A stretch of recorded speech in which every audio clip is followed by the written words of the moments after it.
SIR ನಾನು ಅನೇಕ ಸಾರಿ ನಮ್ಮ ಕಾರ್ಪೊರೇಷನ್ ಕಮಿಷನರ್ಗೂ ಮಾತನಾಡಿದ್ದೇನೆ, DC ಅವರಿಗೂ ಮಾತನಾಡಿದ್ದೇನೆ. SIR ಒಂದು ಕೆಟ್ಟ ರೀತಿಯಲ್ಲಿ ರಾಯಚೂರಿನಲ್ಲಿ ನಡೀತಾ ಇದೆ.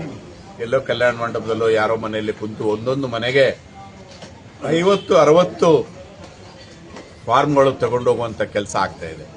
ಹಾಗಾಗಿ ನಾನು ಈಗಾಗಲೇ DC ಅವ್ರಿಗೆ ಹೇಳಿದ್ದೇನೆ, ನಾವು ಇದನ್ನು ಮರು ಎನ್ಯುಮರೇಷನ್ ಫಾರ್ಮ್ ಕೊಡುವಂತ ಮಾಡಬೇಕು, ಇಲ್ಲಾಂದರೆ ನಾವು ಇದ್ರ ಬಗ್ಗೆ ಕಂಪ್ಲೇಂಟ್ ಕೊಡ್ತೀವಿ ಅಂತೇಳಿ ಈಗಾಗಲೇ DC ಅವ್ರಿಗೆ ಸೂಚನೆ ಕೊಟ್ಟಿದ್ದೇನೆ.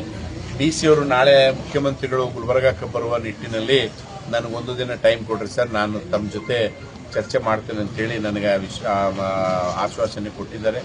ಹಾಗಾಗಿ DC ಅವ್ರ ಜೊತೆ ಮಾತನಾಡಿ ನಾವು ಮುಂದಿನ ದಿನ ಯಾವ ಹೆಜ್ಜೆ ತಗೋಬೇಕಂತೇಳಿ ತೀರ್ಮಾನ ಮಾಡ್ತೀವಿ. BLOಗಳು ಮನೆಗೆ ಹೋಗ್ತಲ್ಲ ಸರ್, ಎಲ್ಲಿ ಬೇಕು BLOಗಳು ಮನೆಗೆ ಹೋಗ್ತಾ ಇಲ್ಲ. BLOಗಳಿಗೆ ಫಾರ್ಮ್ ಕೊಟ್ಟರು ಅವ್ರು ತುಂಬಕ್ ಬರಂಗಿಲ್ಲ, ನಮಗೆ ಬರಂಗಿಲ್ಲ, ನೀವೇನು ಮಾಡ್ಕೊಂತೀರಿ ಮಾಡ್ಕೋರಿ, ನಮಗೆ ತಿರುಗಾಡೋದಂಗಿಲ್ಲ, ನಮಗೆ 6 ತಿಂಗಳು ನಮಗೆ ರಿಟೈರ್ಮೆಂಟ್ ಇದೆ, ನೀವು ಏನು ಕಂಪ್ಲೇಂಟ್ ಕೊಡ್ತಾರೋ ಸಸ್ಪೆಂಡ್ ಮಾಡಿಸ್ರಿ ಅನ್ನೋ ನಿಟ್ಟಿನಲ್ಲಿ BLOಗಳು ಮಾತಾಡ್ತಾ ಇದ್ದಾರೆ.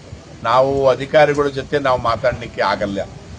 ನೀವು ಮೇಲಾಧಿಕಾರಿಗಳೇ ಮಾತಾಡಬೇಕು ವಿನಃ ನಾವು ಪಕ್ಷದ ನಮ್ಮ BLA2ಗಳು ಮಾತನಾಡಿದಾಗ ಅವರು ಯಾವುದೇ ರೀತಿಯ ರೆಸ್ಪಾನ್ಸ್ ಸರಿ ಕೊಡ್ತಾ ಇಲ್ಲ, ಸ್ಪಂದನೆ ಇಲ್ಲ, ಜನರ ಜೊತೆ ಸ್ಪಂದನೆ ಇಲ್ಲ, BLA2ಗಳ ಜೊತೆ ಸ್ಪಂದನೆ ಇಲ್ಲ. ಹಾಗಾಗಿ ನಾನು